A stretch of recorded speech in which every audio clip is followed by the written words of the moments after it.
Unang Korinto 3, versikulo 16. Sa walay duha-duha nasayod kamo nga kamo templo sa Dios ug nagpuyo diha kaninyo ang espiritu sa Dios.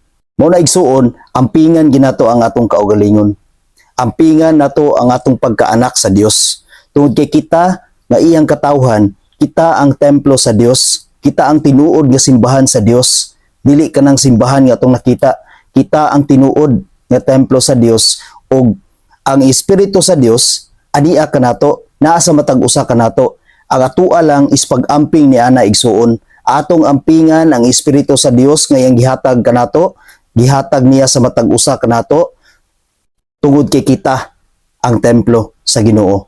Kita ang simbahan sa Ginoo, maong naa kanato ang espiritu sa Dios.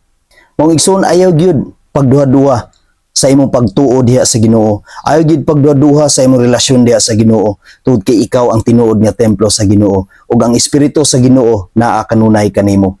Ug niingon siya sa unang Korinto 3 bersikulo 17, busa ang muguba sa templo sa Dios, laglagon sa Dios. Kay balaan ang templo sa Dios ug kamo mao ang templo sa Dios.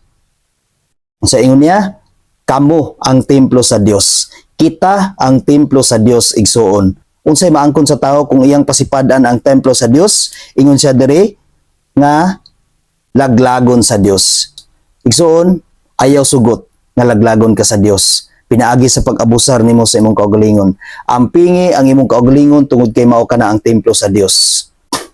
Gamita ang imong kaugalingon igsuon sa pagdaig, sa pag-alagad, sa pagpahimuot sa Ginoo, sa pagsimba sa Ginoo. Ayaw gamita ang imong kaugalingon igsuon sa mga kalingawan, sa mga kahilayan ug sa mga tawhanon nga binuhatan tungod kay templo kana sa Ginoo igsuon. Ampingi ka ng imong lawas tungod kay kanang imong lawas iya kana sa Ginoo. Ug ang espiritu sa Ginoo naa diha sa imong lawas. Busa ampingi na igsuon tungod kay kung dili nimo na ampingan, ingon si Lord, laglagon ka gayud sa Dios. Ayaw sugot igsuon nga malaglag ka. Paningkamot sa pakigrelasyon, paningkamot sa imong pagtuo, paningkamot nga mutubo ang imong gugma o imong pagtuo diha sa Ginoo.